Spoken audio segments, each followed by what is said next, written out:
Hello everybody!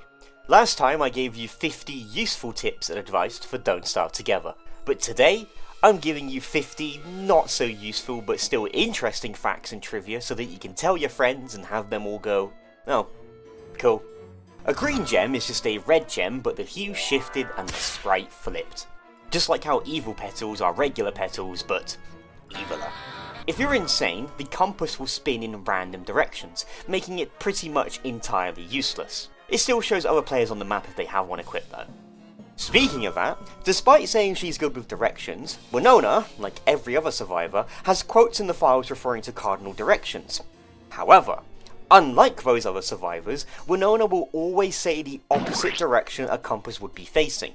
She probably doesn't know you're supposed to read what the red hand says and not the blue one. Winona colorblind theory confirmed.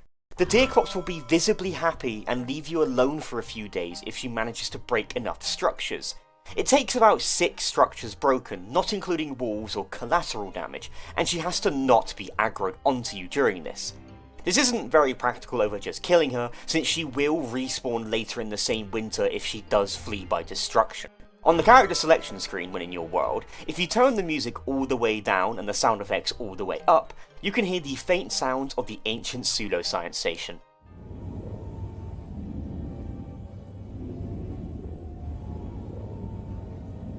I have zero idea what the implication of this is. The fencing sword uses the formerly unused spear stabbing animation for attacking. This animation for stabbing was in the game's files for many years, thought to be left over from when the spear was going to be used as a spear and not a swinging bat weapon. It also does the same damage as the spear but with more durability, but this fancy new animation attacks a little bit slower, drastically lowering the DPS. It should make it so it should spin enemies around when you hit them, that would be funny. The Fuel Sight Club is based on the Makohitl, an Aztec wooden sword that was typically lined with several obsidian blades. They didn't summon shadow tentacles though. At least, that we know of. Lucy is the one that makes Woody's wooden walking sticks look like geese, much to Woody's dismay.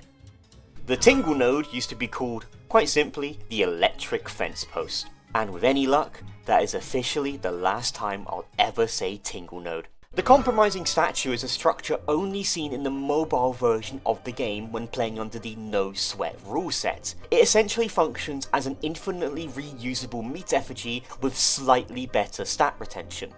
Who said Don't Starve is uncompromising? Look, the statue is right here. In the Wii game versions of Don't Starve Together, all skeletons are replaced with shallow graves, complete with exclusive quotes for every survivor, which are even in the global version of the game. This is to comply with the taboo nature around showing skeletons in Chinese media. Quite a few games do it. The heaviest possible fish in the game is a Swedish fish at around 315.14 grams, and the lightest possible fish in the game is a flounder at 28.87 grams. When placing a directional sign, the random option will actually generate different names depending on the turf it is placed on. Prairie for savanna, fen for marsh, badlands for deserts, and so on. There's quite a few that it can choose for each turf type. It even has names for rarer turf, such as scale for scaled flooring.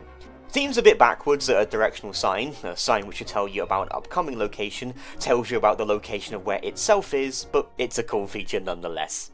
Work will actually lose sanity from wearing a garland, stating that it is ugly. She will gain sanity from a sea reef, conversely. The reason she still gets sanity from picking flowers despite them being ugly is because she thinks killing them is fun.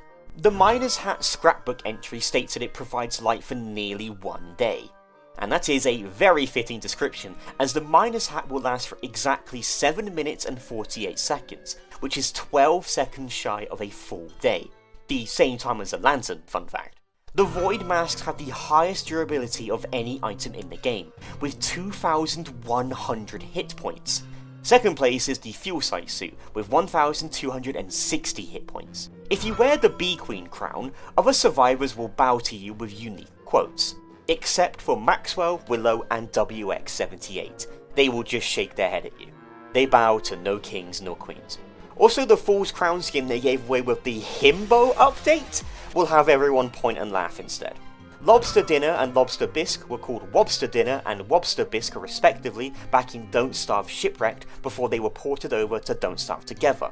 Despite that, these things are still called Wobsters. Maxwell is responsible for butterflies dropping butter, stating that some puns are irresistible. If you have the music disabled, the little jingle that plays when you befriend an ally will not play.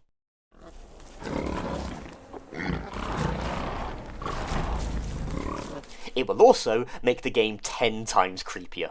Try it out. Pigmen, Merms, McTusk, Primates, Bunnymen, and even Gobblers all share the exact same skeleton, meaning they also share a lot of animations as they are all rigged to the exact same model. It saves on having to animate new models for every new monster. Clay and a lot of other game developers do this.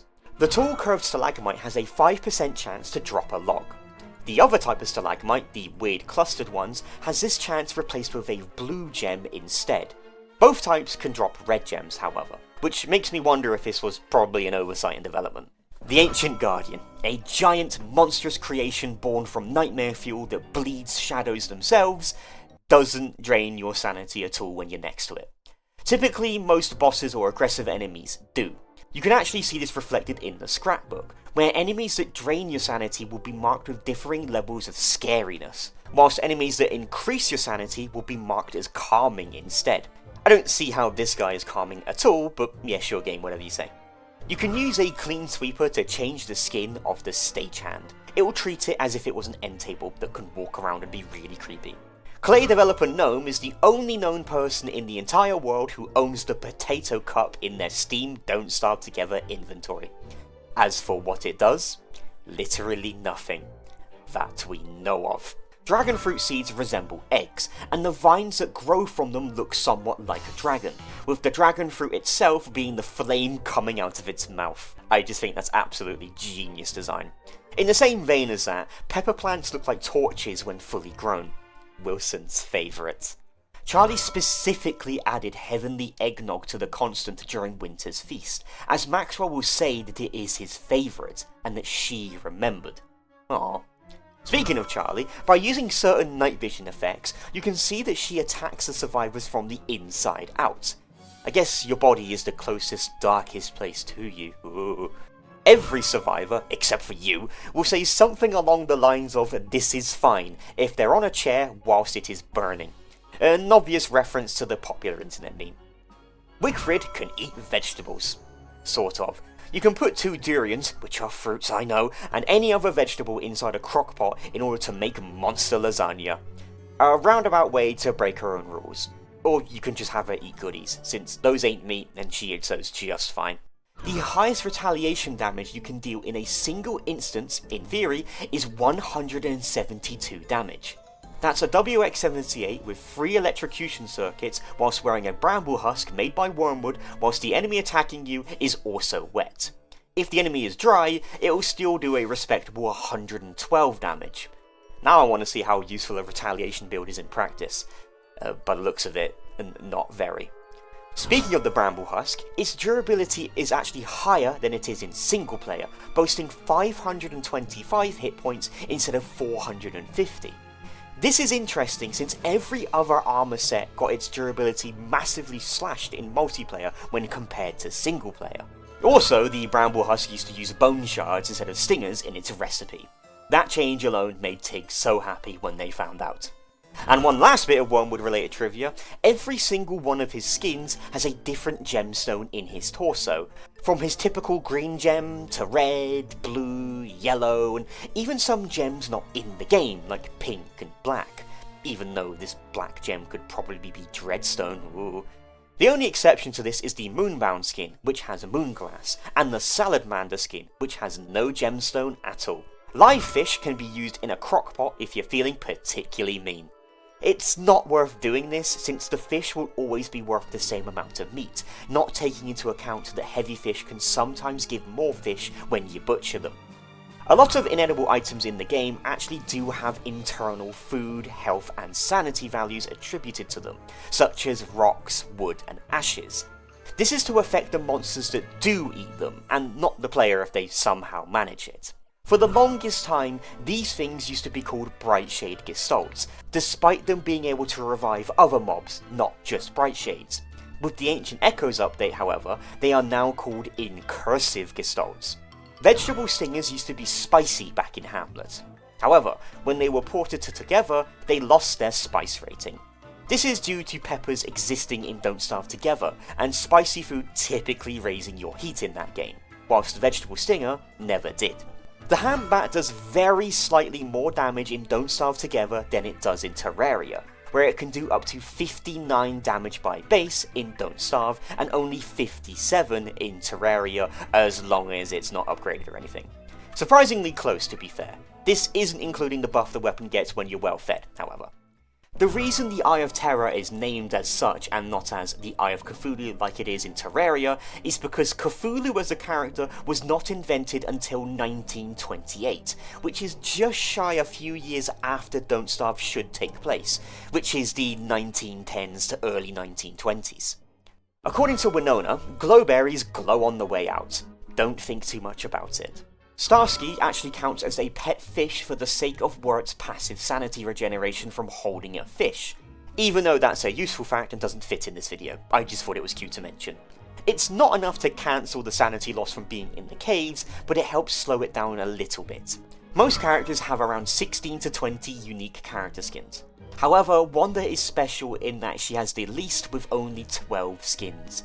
Please give us some love for both skins and lore, Clay. Watch Wanda get like 3 new character skins in the next update and date this video horribly.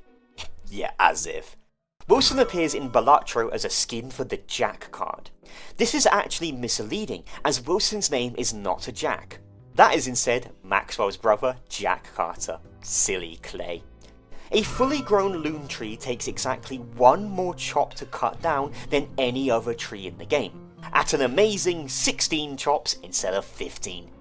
Other abnormal trees include the totally normal tree, which need 20 chops, and above average trees, which take 25 chops. Yes, these trees can be chopped down. There actually exists concept art for another Clockwork chess piece. The pawn would have been a spider-like light bulb enemy, obviously the smallest out of the lineup. I wonder if they ever had plans for Clockwork kings and queens. Would make for a really cool boss concept.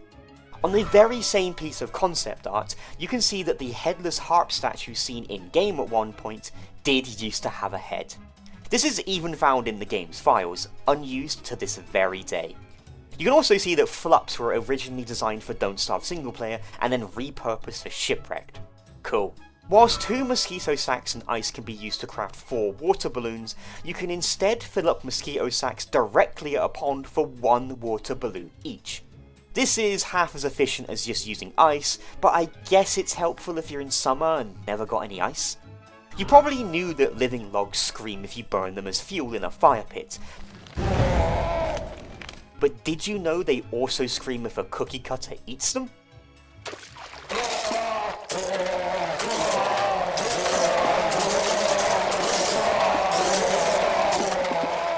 Because I didn't, until now. In Don't Starve single player, Maxwell is shocked to see the Glommer statue isn't a statue of him.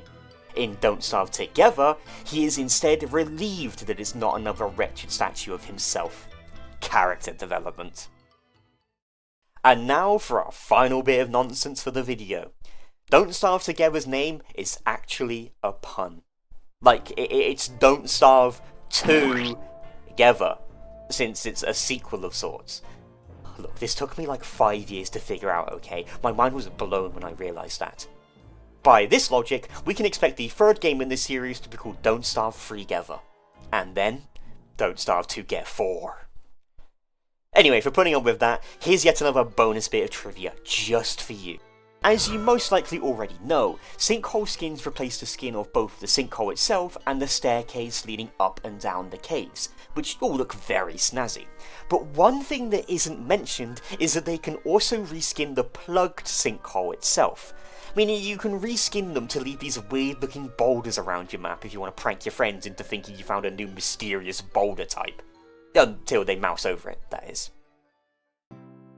So that was 52 random bits of trivia and facts for Don't Starve Together. Hopefully you learned something new to surprise your friends with, but if you didn't, then leave a comment down below like always telling me a random fun fact that I missed.